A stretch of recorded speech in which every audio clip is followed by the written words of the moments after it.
Hello everyone. I hope आप सभी अच्छे से होंगे एंड आई होप कि आप सबकी प्रिपरेशन अच्छे से जा रही होगी। तो चलिए एमसीक्यू स्टार्ट करते हैं on the topic anxiety disorder, जो कि फीमेल सुपरवाइज़र के सिलेबस में दिया गया है। इससे पहले एंजाइटी डिसऑर्डर्स पे मैंने ऑलरेडी वीडियो लेक्चर अपलोड किया है on playlist namely female supervisor JKSSB। तो चलिए फर्स्ट क्वेश्चन देख लेते हैं।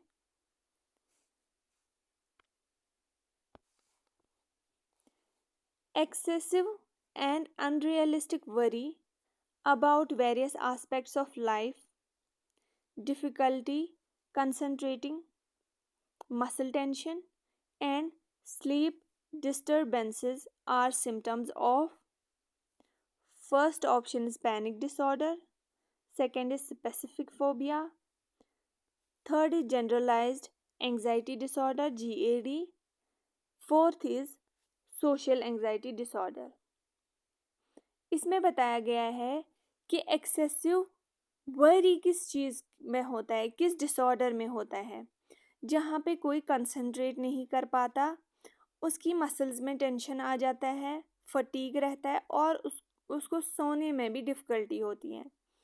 तो इस क्वेश्चन में बताया गया है कि आप बताएं कि ये सिम्टम्स किस डिसऑर्डर में होते हैं। अगर आपको याद हो, मैंने आपको वीडियो लेक्चर में अच्छे से समझाया हुआ है ये चीज़ें।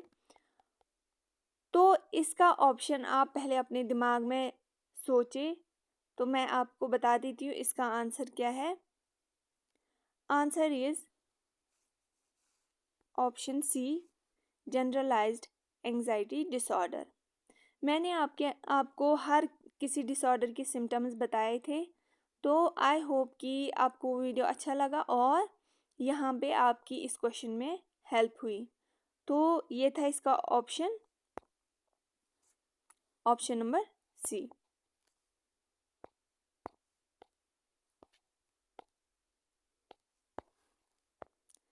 अब देख लेते हैं क्वेश्चन नंबर 2। इसमें क्या है, what is a common symptom of panic attacks associated with panic disorder. Means कि कौन से सिम्टम्स एसोसिएटेड है पैनिक डिसऑर्डर के साथ। पैनिक डिसऑर्डर के केस में क्या क्या साइंस आती है इंडिविजुअल में, वो देख लेते हैं ऑप्शंस में। अगर हमें पता होगा, अगर आपको पता होगा तो आपको अच्छे से आएगा ये क्वेश्चन। ठीक, first option is calmness and relaxation. Second is calmness means कि इंसान चुप चुप रहता है, रिलैक्स रहता है, ये सिम्टम है पैनिक डिसऑर्डर का। या दूसरा रैपिड हार्ट बीट, स्वेटिंग, उसको पसीना आ जाता है या उसको ट्रेम्बलिंग हो जाती है उसके अंदर, मीन्स कि उसके अंदर शिवरिंग हो जाती है। या ये बताते हैं कि क्या उसमें कोई फिजिकल सिम्टम नहीं होता है, या बोलते हैं इम्प्रूव्ड कंसंट्रेशन। तो इसका ऑप्शन है option B.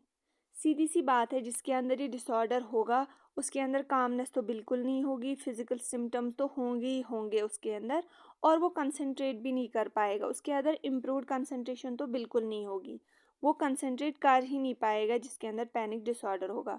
So the option is right, option is B. Okay,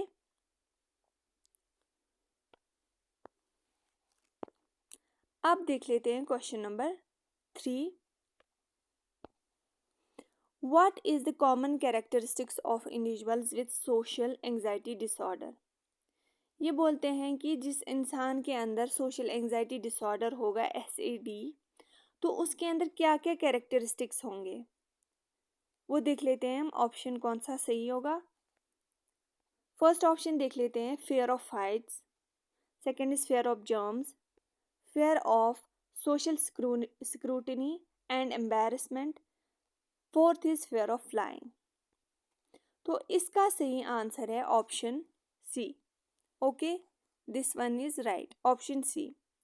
इसमें एक इंसान जब सोसाइटी में होता है, सोशल गैदरिंग में होता है, लोगों के बीच में होता है, तो उसको डर रहता है कि लोग, अगर मैंने कुछ परफॉर्म किया या अगर मैंने कुछ ऐसा एक्ट किया, उससे अगर मुझे लोग जज करेंगे, मुझे बुरा समझेंगे, तो इस चीज़ का उसको डर रहता है, इसलिए वो सोशल गैदरिंग में जाता ही नहीं है। फॉर एग्जाम्पल अगर स्कूल में किसी को टॉपिक डिलीवर करना हो, उसको डर रहता है कि लोग मेरे पे हंसे ना अगर मेरे से कोई गलती हुई। तो ये आता है सोशल एंग्जाइटी डिसऑर्डर में कि एक इंसान को डर रहता है कि लोग मुझे बुरा ना कहे, वो मुझे ऐसा मेरे पे हंसे ना। तो ये आता है इसमें। ठीक है। Fourth is what is the term for an irrational and intense fear of a specific object. ये आप याद रखना, किसी स्पेसिफिक चीज का डर एक इंसान में जब रहता है तो उस डिसऑर्डर को क्या कहते हैं। ठीक है, तो देख लेते हैं हम। First option is GAD, generalized anxiety disorder, agoraphobia. Third is phobia. Fourth is obsessive compulsive disorder. अगर आपने मेरा वो वीडियो देखा, मैंने आपको अच्छे से समझाया कि किसी पर्टिकुलर चीज़ का जब डर रहता है उस चीज़ को कहते हैं फोबिया। ठीक है, तो correct option is option C. अब देख लेते हैं question number 5, that is which anxiety disorder is characterized by recurrent unexpected panic disorder attacks often accompanied by a fear of having another attack।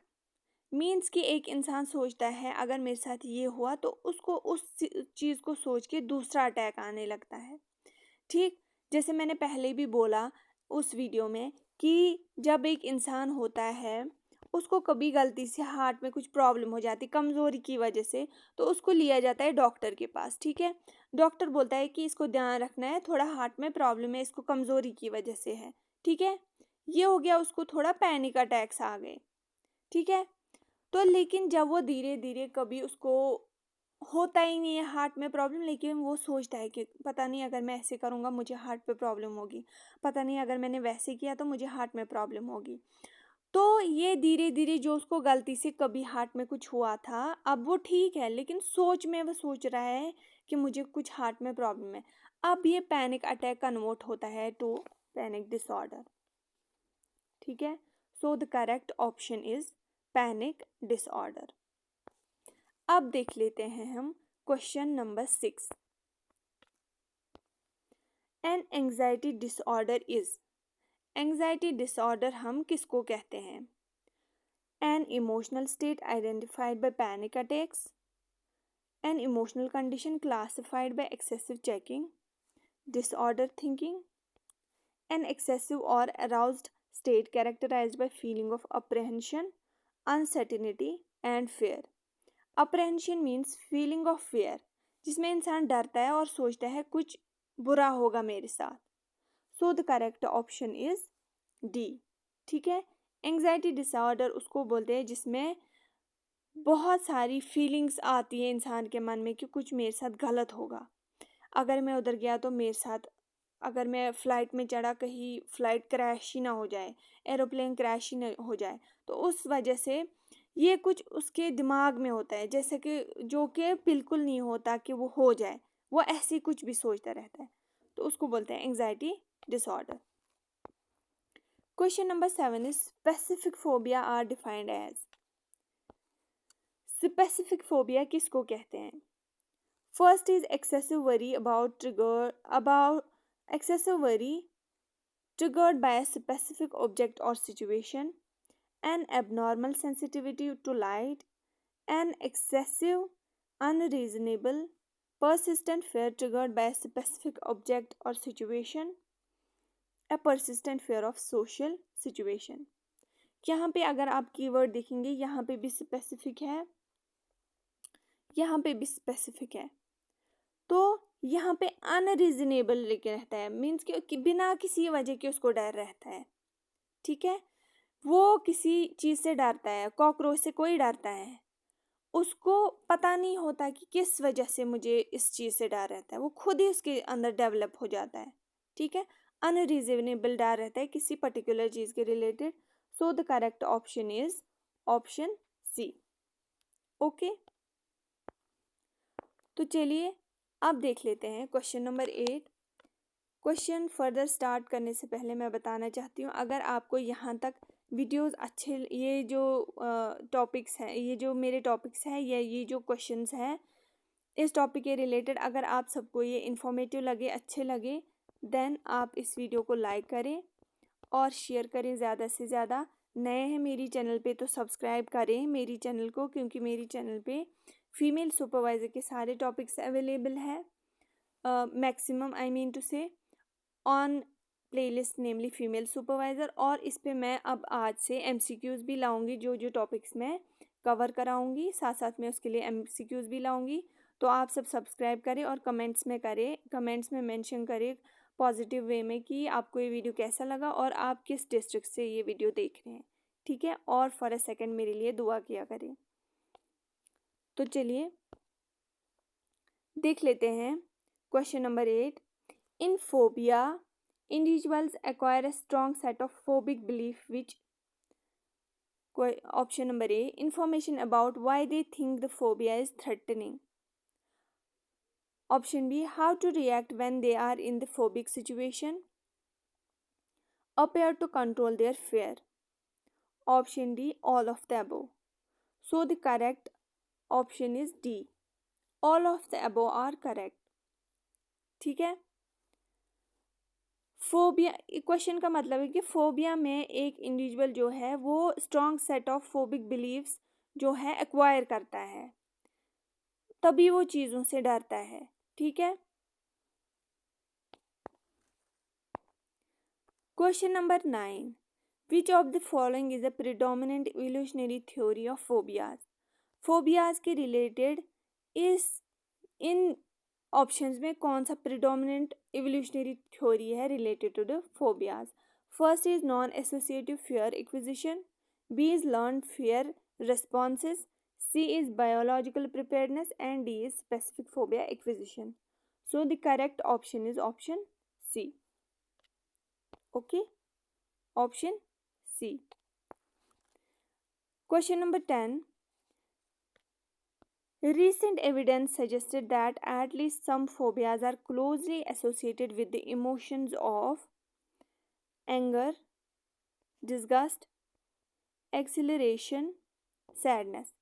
Recent कुछ evidences के मुताबिक बताया गया है जो इंसान में फोबिया है वो किस चीज़ के रिलेटेड ज़्यादा रहता है, वो रहता है ज़्यादा related to the disgust. Means कि उसको घिन आती है कुछ चीज़ों से, जिसकी वजह से उनको किसी चीज़ से डर रहता है, फोबिया रहता है, ठीक है। तो ये थे कुछ MCQs related to the anxiety disorder. आगे मैं और MCQs इस टॉपिक पे लाऊंगी, ठीक है। एंग्जाइटी डिसऑर्डर टॉपिक के रिलेटेड और भी MCQs मैं लाऊंगी धीरे धीरे, ताकि आप सब पे भी इकट्ठे ही बर्डन ना पड़े और आपकी प्रिपरेशन अच्छे से होती रहे।